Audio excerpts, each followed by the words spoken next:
It's finally here. Hi guys, welcome back to another video, and today we'll be unboxing the iPhone 14 Pro in deep purple. And first I'm going to say, even though my appointment was for about, what time was it? Half past 5. 2 hours later, and I finally got it. You wouldn't believe how long it took. It was like manic in there, you know, and a lot of waiting, but we finally got it. So the first difference you can see just by looking at the box itself. Last year's Pro models were in black, and the regular models are in a white box. This year it doesn't matter. Regular models, Pro models, white box. Does that make a difference? Probably not. But on the front of the box, you can see the new cutout straight away, which we will obviously be looking at, the dynamic island, and some pull tabs to open the phone. So let's do it. There's one, and there's also one at the bottom as well.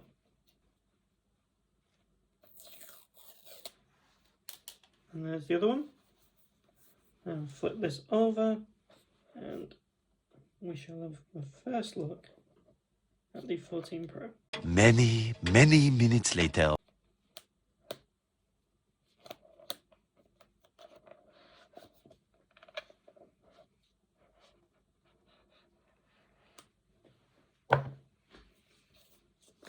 Here's a quick look at the device itself. Hopefully you can see that.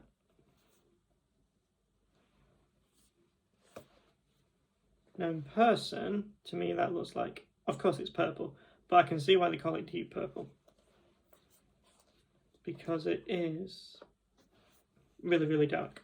I'd say borderline space grey, but that's my opinion. No. Really quickly, what you get in the box is usual lightning cable, paperwork and Apple stickers. And because I'm from the UK, we also get a SIM ejection tool, unlike the US market, which is now eSIM only. But I've been using eSIM since my 11 Pro. So I'll be setting up via eSIM as well. Okay, back to the device. Just peel this off.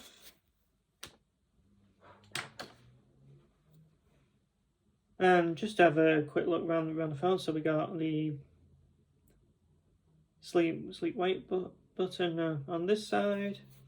On the other side, we have volume up and down, silence switcher, and as I say, because I'm in the UK, SIM ejection tool. And unlike the US market, they on this side they would also get a 5G antenna as well, like last year. We don't get that because we don't have millimeter wave, but we do get sub-6 5G. And with this new model, there's a new 48 megapixel camera.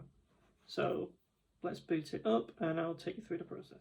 Okay, it's now booted up, and there's our first look at the new cutout, and it's saying hello in a bunch of different languages. So we're just going to swipe up from the bottom. What language do we want? We want English, United Kingdom, send language. It's asking if I want to do quick start, but because I'm on the upgrade program, I no longer have access to my old phone, so let's see. I might have to do this manually. Yeah, set up manually. Connect to my Wi-Fi, and I'll be right back. A few moments later. Okay, we are back. Now we're just going to set up Face ID. We're going to hit continue. Get started. And straight away, we see dynamic island in action. So let's just do this. And it's we confirmed. Now, in the past, it has asked to scan your face twice, With this one, it was just under 1 cent. It says it's set up, which is great. So let's hit continue. You now want a passcode, and then you just retype it in, and you're good to go. Let's see, apps and data. I'm going to choose, in this case, we store from an iCloud backup, and I'll be right back. Many minutes later. Okay, this is an interesting part. Now, even though here in the UK you can still use a physical SIM, we've still got to a page where it's asking if we actually want to set an eSIM up. So it says transfer from nearby iPhone or use QR code. So we still get the option. Or you can set up later in settings. Of course, if you've got a physical SIM card, use that. So that's what we're going to do. We're going to use the QR code. Okay, now we're storing from iCloud, and I actually opted to do the eSIM after everything has been restored first, but that's just personal preference. So now we just wait. One eternity later. Okay guys, we are now going to be setting up my eSIM. We're now at that stage. So I'm going to click on use QR code that I got from my carrier. And what you do is you just, at least here in the UK, you just scan it, you then register it, and then you reboot your phone, and it should activate. And I say should because in the past it hasn't, and it's had to have another QR code sent out to me. It's rather unfortunate, but let's do it. Okay, that's naturally taken it. And we're on the screen. It says activate eSIM. An eSIM from your carrier is ready to be activated on this iPhone. So we're going to hit continue. That's going to activate.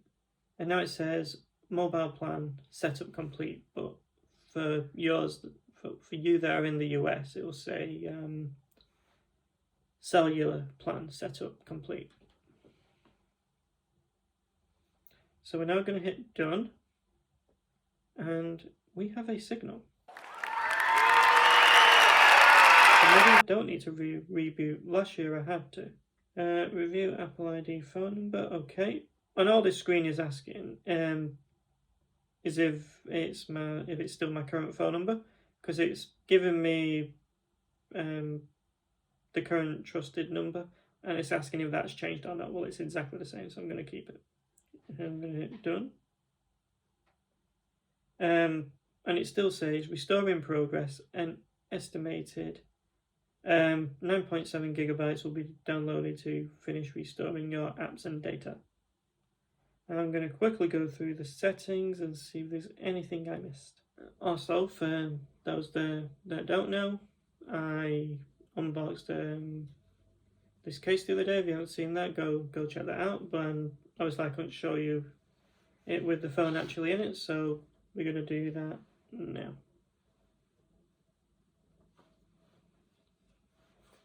Just pops in.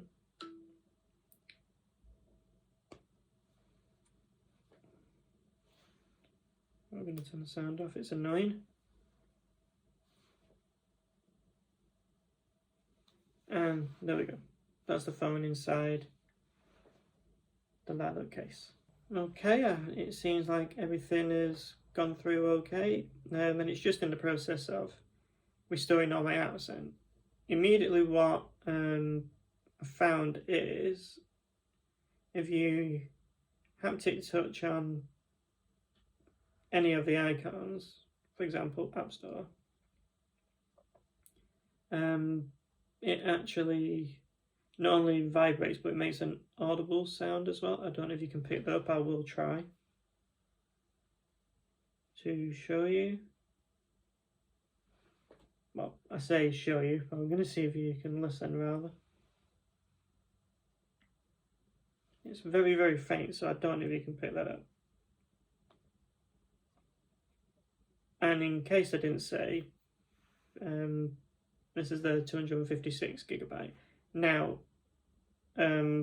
last year I had the 512 gigabyte, and the reason why I've gone down to 256 is primarily because I wasn't using the storage, and also I got it last year to try out the ProRes video, and in all honesty I used it a couple of times and didn't use it ever since, so it didn't really matter.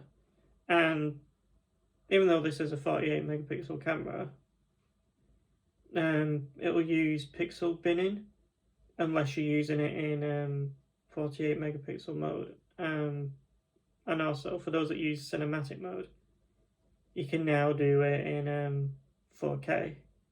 But even so, for someone like me who doesn't use it very often, I doubt I'll come anywhere close to even the 256 gigabyte, because on my old phone I only used about 60 to 69 gigabytes, so it definitely didn't warrant the 512, so it didn't make sense to keep going with the same storage. But anyway, that's going to finish setting up. I'll probably be doing more videos on this, for example, demonstrating the dynamic island, which at the moment just looks like a pill shape. But yeah, this has been my unboxing. I hope you enjoyed it, and I'll see you hopefully in the next video for an AirTag unboxing. I'll see you there.